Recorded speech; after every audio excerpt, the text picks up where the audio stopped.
In history, there are events which stand as milestones, marking points of no return.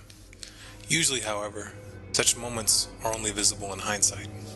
The Enabling Act passed by Hitler in 1933, followed by the Reichstag fire decree, were passed in Germany with little resistance and without public outcry. And even though those laws nullified the German constitution and handed the power of life and death over all German citizens to one man, no one noticed that the line had been crossed. No one expected the chain of events which were destined to unfold. No one understood that Germany had already passed the point of no return.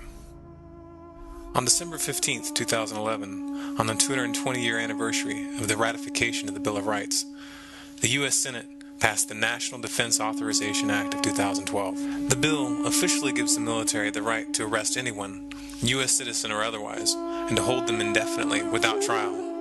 And since the government will not be required to produce one shred of evidence to support its claims, a mere accusation of belligerent activities is now all that is needed to declare you an enemy combatant and to make you disappear forever. You might hope that such powers will never be used, but history consistently proves otherwise. Throughout history, it has been the norm for political dissidents to be imprisoned and executed without due process. Throughout history, it has been the norm for political opponents to be taken from their homes in the middle of the night on charges of treason. When a government assigns itself the power to imprison and kill without trial, its motives are always the same. The United States is not an exception. If there was any lingering shadow of doubt in your mind that we have passed the point of no return, it should be gone now. If it isn't, then you aren't paying attention. We are in the 11th hour. We are witnessing the final stages of the police state falling into place. The stage is set, and we have very little time to influence the events that are headed our way. Right now, we must form a coalition across the left and the right.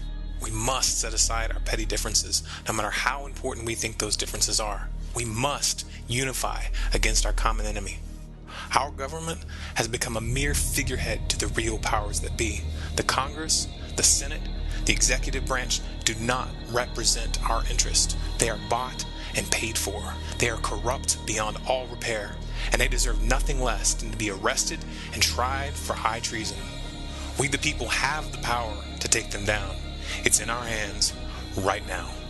The government's power is derived solely from our obedience. Its wealth is derived solely from our labor. Its strength is actually our strength. Take it back from them.